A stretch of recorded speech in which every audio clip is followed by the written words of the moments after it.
Hey guys, what is going on? I am Mark from YouTube channel Modern Tech, and last week I done something which I didn't think I would actually do, but I actually went through it and I sold my Asus ROG Ally.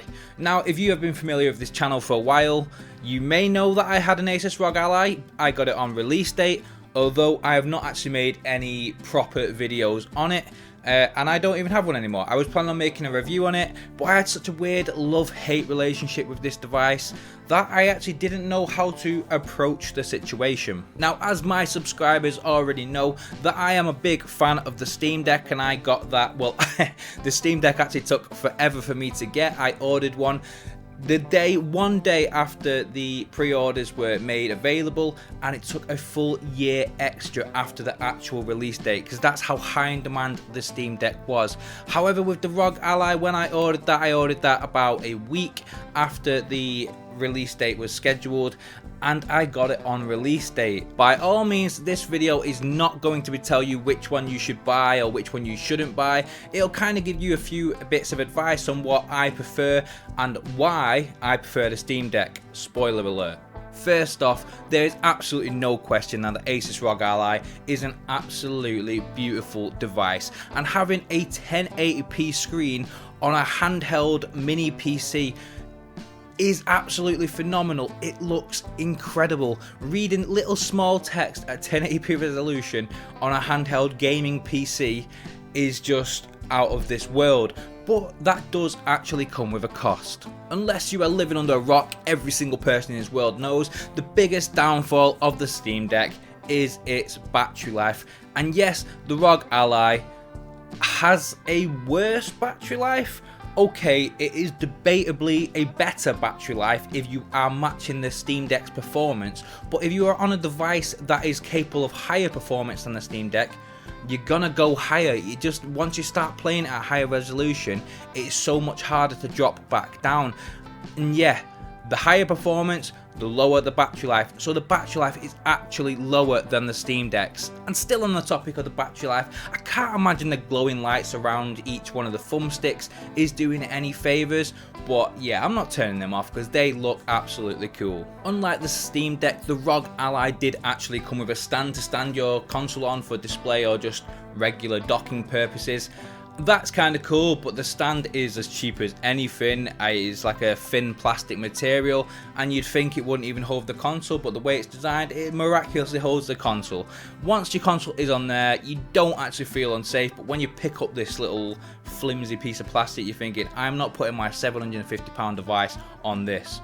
And then you do it, and it works, and everyone's a winner. Of course, the Steam Deck is running SteamOS, which makes it very simple for Valve because they have made their system, and I tell you what, they have refined it so much now that it is completely different from when I first got my Steam Deck, let alone anybody else who's recently picking up a Steam Deck. It works. It is so good. But the ROG Ally, on the other hand, that is Windows.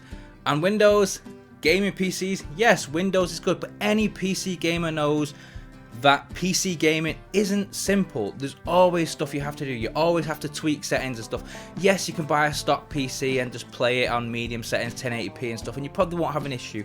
But if you want to get the best performance out of it, you have to do this, and some games require drivers, some games require like Windows updates, some games don't even support like controllers, and you have to kind of map them yourself. It's just, there is so much hassle on PC gaming in general, but when it's on a handheld device, it is even more hassle. Having the ability on a PC to solve these problems by quickly moving around your mouse and clicking and typing on your keyboard, you can get through these problems quite quickly if you know what you're doing. But when you are on a ROG Ally and it's a small little device, there's no trackpad like on the Steam Deck. You have to use your analog sticks to move the cursor. And that is quite good if you're just simply navigating, changing game and stuff. It works fine. But if you have to encounter problems, or if you're putting on any emulators or anything like that which requires tinkering around, then it is a little bit annoying and it takes a while, and then you have to press the menu button on the side to open up the on-screen keyboard rather than just holding the Steam button and pressing X like you do on the Steam device.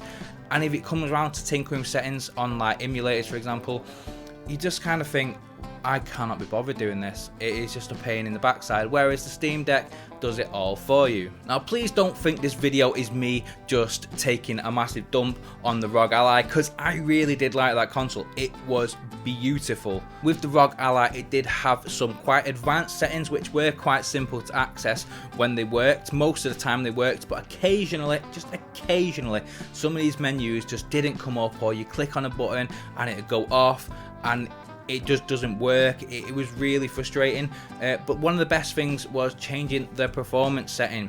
When I was playing games such as emulated games, like, I don't know, if I was playing a Switch emulator for example, I will put it on 15 watts on like a kind of casual mode, which just does get a good 2.5 to 3 hours out of your battery life, which is very good.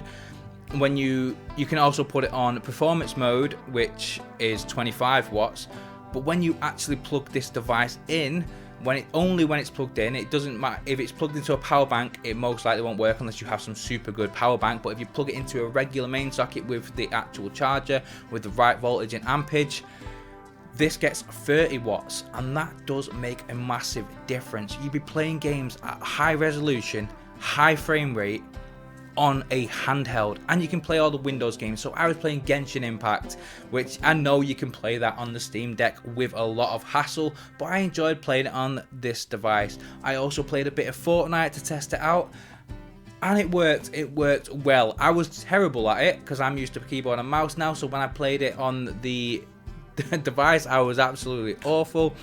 And I was getting on Fortnite, I'd say medium settings at 1080p. I was getting roughly 70 frames a second. Occasionally it would drop to about 45 to 50, but that was just on occasions. That was like in very high busy areas where there is a lot going on, and anyone who plays Fortnite knows that there's loads of updates going on. There's loads of different areas. It's a big open world thing. You can go into an area where it's just grass and the trees, and then there's, you know, you're gonna have high frame rate because there's absolutely nothing going on. The only problem is when you are in combat and the frame rate does drop a little bit. It dropped to me most combat situations, it did drop at least 10 to 15%. Not percent, it was dropped to 10 to 15 frames, which percentage will probably be better at this point. So yeah, it was, if you want to get a solid 60 frames a second on Fortnite, you're doing it. It's going to work fine if you are plugged in. If you want a handheld mode, you are getting a little bit less. It is usually about 10 frames less, and it does make that difference because it's an online game. But bear in mind, people play Fortnite on the Nintendo Switch, so you're gonna be getting better frame rate and a better quality and a better resolution and better graphic settings than all of them. With the ROG Ally running Windows, this was a gift and a curse. Yes, it has all the little niggly bits which I've just spoken about, but it also has some things which the Steam Deck just really drove me mad at. If anyone is familiar with this channel, they know I did a Pokemon Luminescent video, which was on a Pokemon game mod, and I said in that video that I'm going to be doing a tutorial on how to get it done on the Steam Deck. And I spent about 2 days trying to do this, and it just wasn't working. Some people managed to do it, but for me, it wasn't working. I did the same steps as other people, but my Steam Deck didn't work. I do have a new Steam Deck. I have the Steam Deck OLED, which is amazing. I'll get into that in a minute, by the way.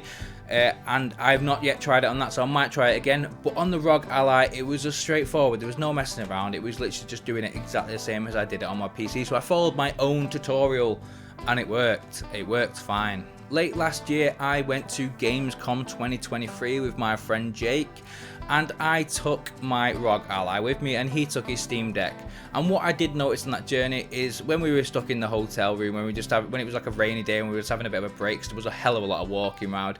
He was playing his Steam Deck quite a lot. He was playing Elden Ring, and he was getting right stuck into it.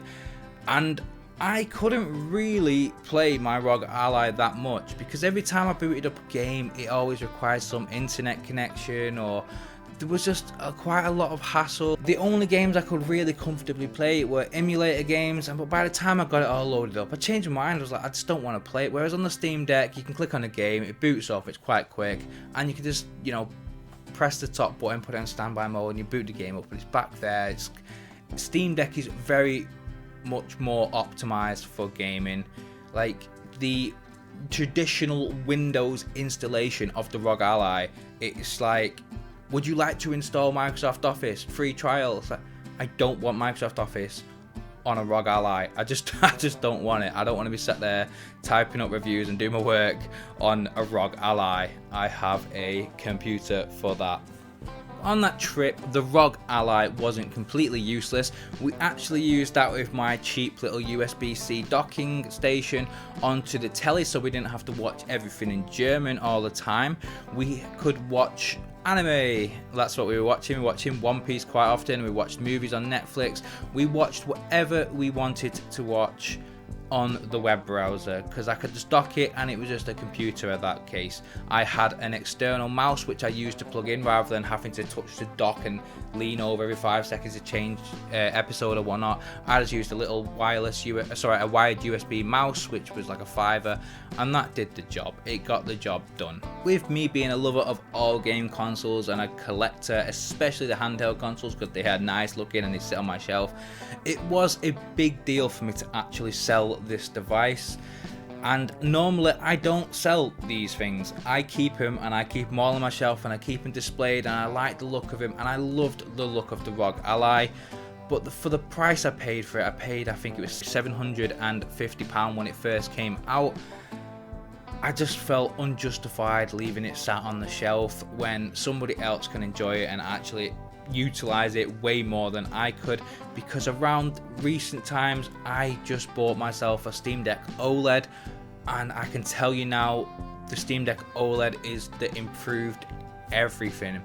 The Steam Deck, I would prefer the Steam Deck over the ROG Ally just slightly, but the battery life difference on the Steam Deck OLED makes the slight gap go way wider. I will always pick up my Steam Deck OLED and play it more now, because I know even unplugged in, playing any game pretty much at 800p, yes, it's not 1080p, but it looks crisp and stunning on an OLED screen.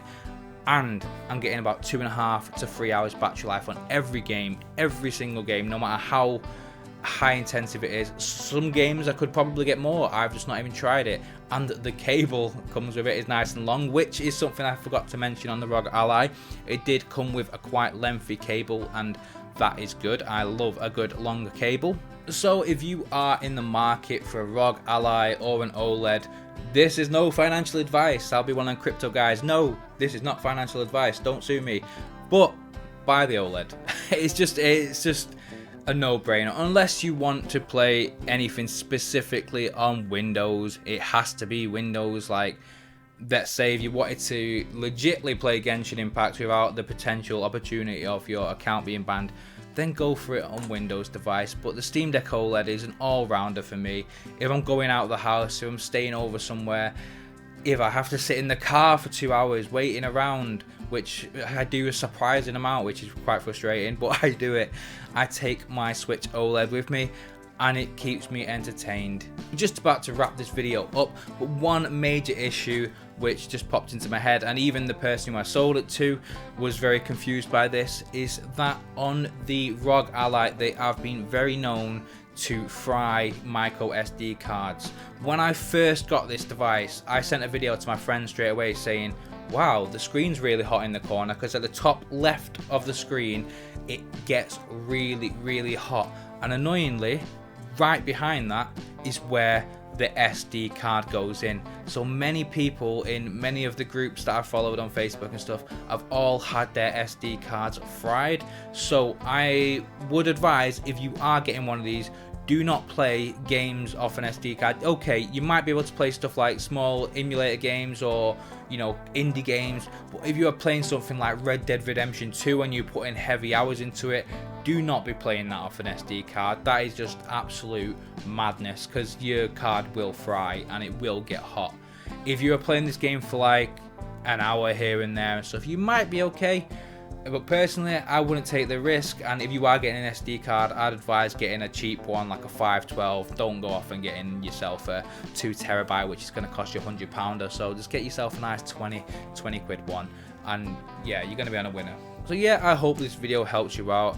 This is Mark, YouTube channel Moditech. Please like, subscribe, follow, do whatever you can to support this channel. I appreciate absolutely everything. And to all the subscribers that I do have out there, I am sorry that I have not been posting videos as regularly as I should. I have had Honestly, last year was a hard year, and then this year, so far, it's very early on in the year, and it's even harder. There's so much going on in my personal life, and I am proper tackling that. I will get through it all. I'll be fine. I always land on my feet. It's just sometimes the road you have to get there is very bumpy and very hard. So yeah, I've not had the mental capacity to be making videos as much as I would like, and the last video I made was about a month ago. It's like, last time I checked, it was about 32 days. And that is a long time for me. I try to get one out, at least one a week at least.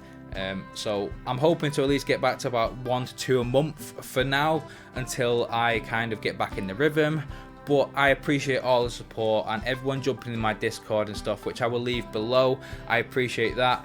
If I can't answer a question, I'm sorry. If I'm busy, I can't answer the question, and I might just blank it, or I might have not seen it because I've not really checked it. But hopefully somebody else in that community will solve the question, especially if it's like an emulator or handheld based console. There is a section for like Steam Decks, which ROG Ally users will use as well, so please check that out. It's Mark from Modern Tech. Thanks for watching.